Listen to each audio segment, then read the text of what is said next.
What is Mudarabah? Inshallah, in this video, we will be discussing the topic of Mudarabah, which is one of the key modes of investment and financing in Sharia compliant finance.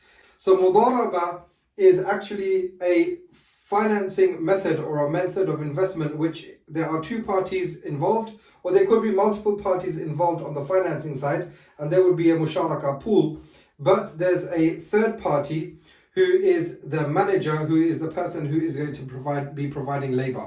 So you have two parties with Mudarabah. So we are going to break that down into financing party,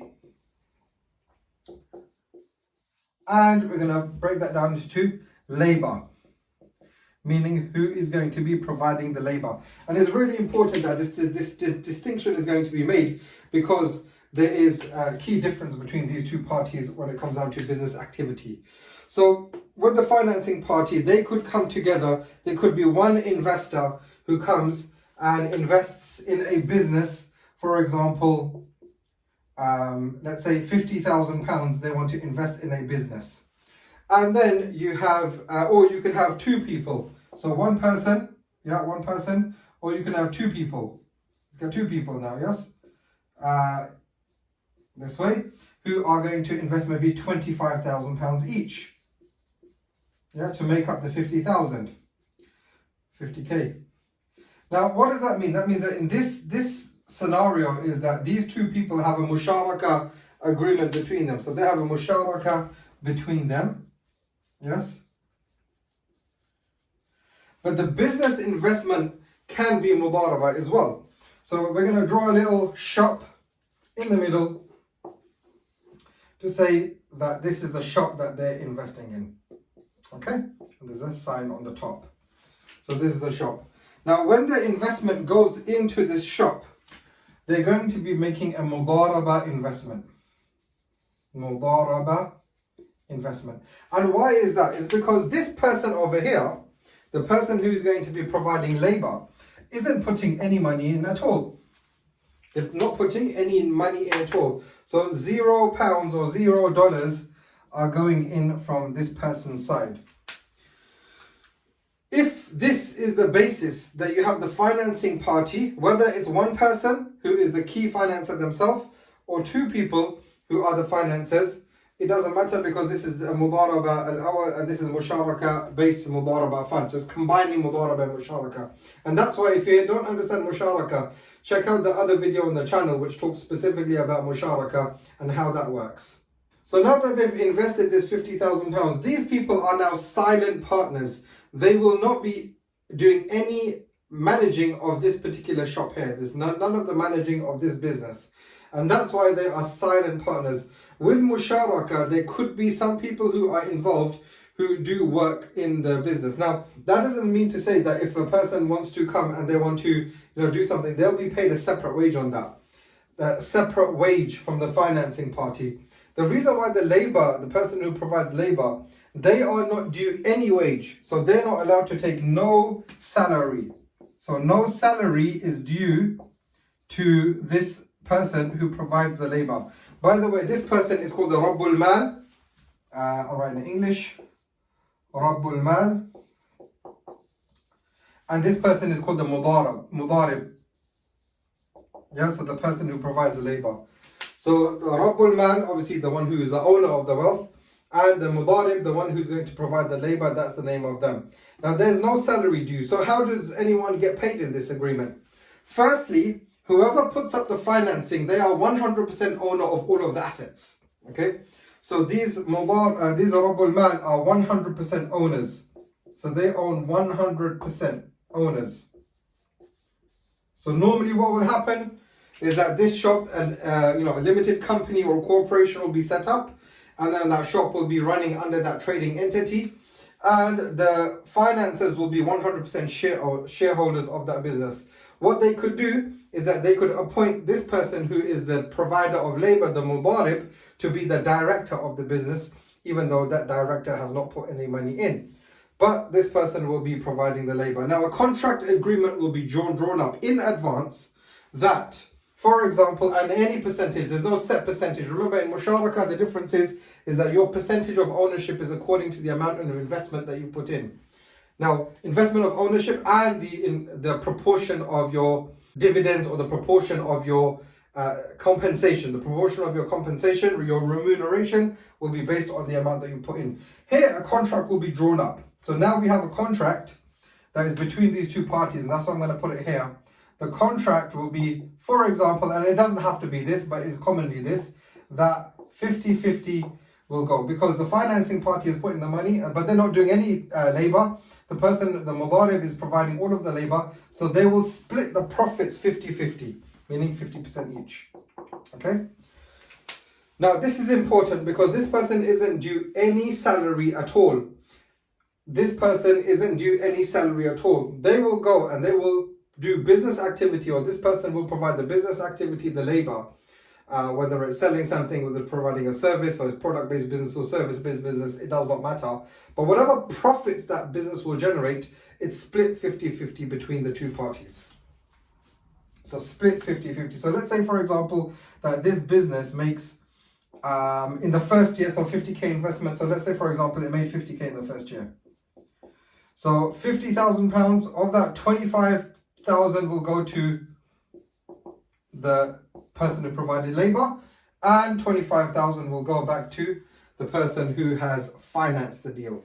So that's how they distribute the profits of that particular business. Now I know it's getting a little bit messy, so let me get rid of some of the things. So we have the contract there, we have the 50k investment, we can get rid of this. We have 100% owners, we can get rid of this. So in this example, we'll just say that there's one person who has invested their £50,000. No salary, that's important, and the contract agreement, that's important. So now that we have this in place, we know that the Rabbul Mal has put in 100% of the investment for this particular shop. The person who, the Mudarib, has provided all of the labor, run that business for 1 year, and that business has generated a £50,000 profit, so they take £25,000 each. Remember, there's no salary. Now, there is one thing that, for example, because every single business needs an accountant or a bookkeeper at least. So let's say, for example, he can provide bookkeeping services. That's different to the management of the business. The management of the business is running the day-to-day, ensuring that the service is being provided or the products are being sold. That's completely different. But let's say, for example, there's a bookkeeper as well. He can take a salary for bookkeeping work because he was going to pay someone else to do that bookkeeping work. And for the specific bookkeeping work, let's say, for example, on this size business, maybe it might be, let's say, £8,000 a year bookkeeping work, yes? £8,000 a year bookkeeping work. So from that 50,000, that would be £42,000 left. Yeah. And then that would be divided between the two parties. So if there's unrelated, meaning not for the management of the business, any work that needs to be done and is done by either party, whether it's the financing party could be the bookkeeper, could be an accountant, so they want to provide the bookkeeping services, that's different. The labor person who's providing the management labor, they can do the bookkeeping, that's different. They get paid a separate salary. But in terms of the profits are divided between, whatever the contract was. They could be 60-40 towards the finance, they could be 60-40 towards the labor person who's providing labor, the mudarib. It could be 70-30, whatever, it does not matter. As long as it's agreed in advance. That's the key thing. And remember, because they're 100%, this financer is the 100% owner of the property. If, for example, either they want to liquidate the business after 5 years, 10 years of running the business, or they sold it, unless there's a contract, there's a stipulation in the contract that says the person who provides labor is going to find the buyer, they're going to do most of the work, and therefore they get 10% of the share of whatever the sales price is. Really and truly, the financing party will be a 100% beneficiary of the sale, of the proceeds of that sale, because they're the 100% owner and they are just providing the labor. However, that they could have a contract in place that, okay, if we sell the business, then I'll take 10% of the profits, 15% of the profits, 20% of the profits, whatever it may be, but it has to be agreed in advance. So now that we know that the Rabbul Mal is the 100% owner, what is the risk? The risk in Mudarabah, I'm going to get rid of all of this now, and I'm just going to have the two parties up here, is that the Rabbul Mal is at 100% risk of losing capital capital risk, and the mudarib is at 100% risk of losing labor risk. And that's why it's very important that if you're Rabbul Mal and you're going into a mudarabah agreement, that you do your due diligence on the mudarib. You do your due diligence of the person who's saying that invest in me and I'm going to do this and that, whatever the business activity may be. The Rabbul Mal must be careful with their money as to what they're going to be doing. The mudarib can be liable for a risk if they have gross negligence. So for gross negligence, they can be liable. So for example, on that £50,000 investment, if we can see, or if they can determine that £10,000 of the loss was due to gross negligence, then the mudarib can be liable for £10,000 of the loss, because it's because of this mudarib's activity that £10,000 was lost. Specific activity which can be identified.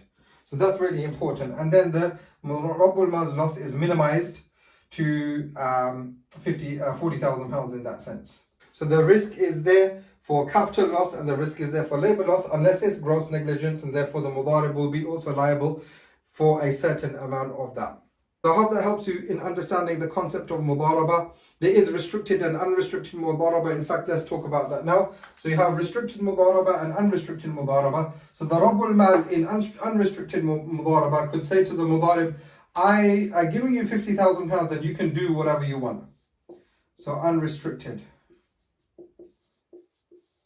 I forgot the name in Arabic of what the unrestricted and restricted is. But inshallah, if Allah gives me the tawfiq, I'll remember in this. So unrestricted mudarabah, this person can, free business activity. They can do what they want. And you got restricted.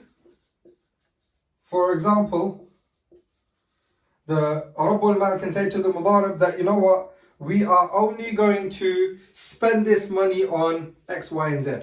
So let's say, for example, they're opening up a business and they want to sell products. Then you can only spend this money on, the initial fitting of the shop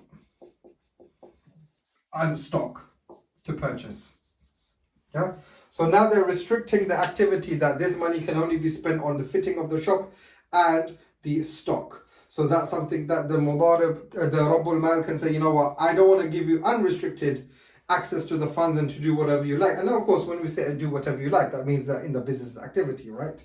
But here, we can say that only initial fitting on the stock. So that means, he might need to find some other ways of getting the system set up and getting things set up, be creative. Of course, if you're a business person, you have to be creative.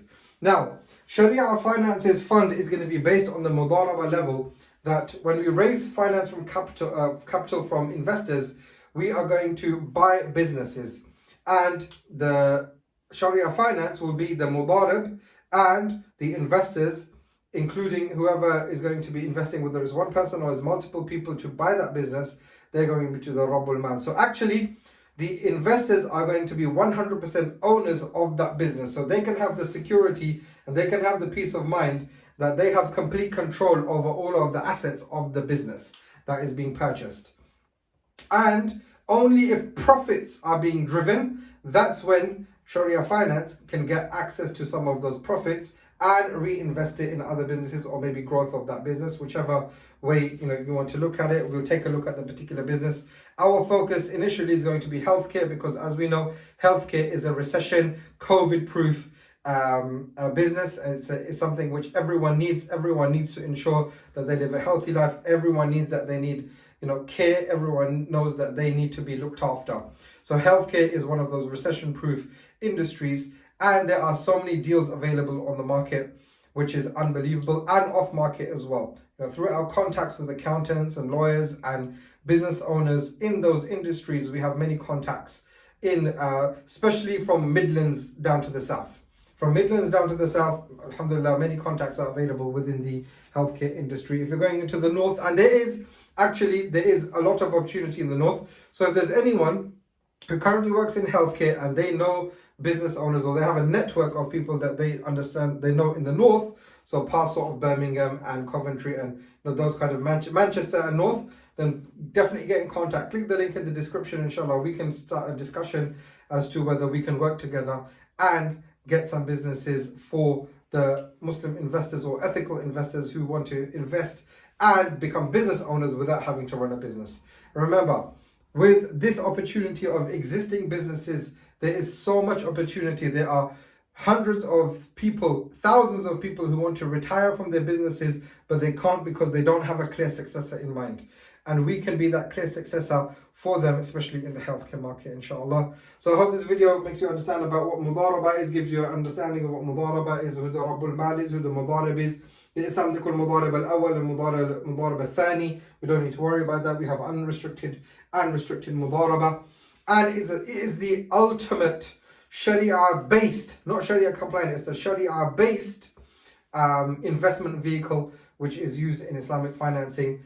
For 1,000 years, Muslims used mudarabah and musharaka on this level to create business activity and to build, the roads and the hospitals and the education centers in the Muslim lands with these methods.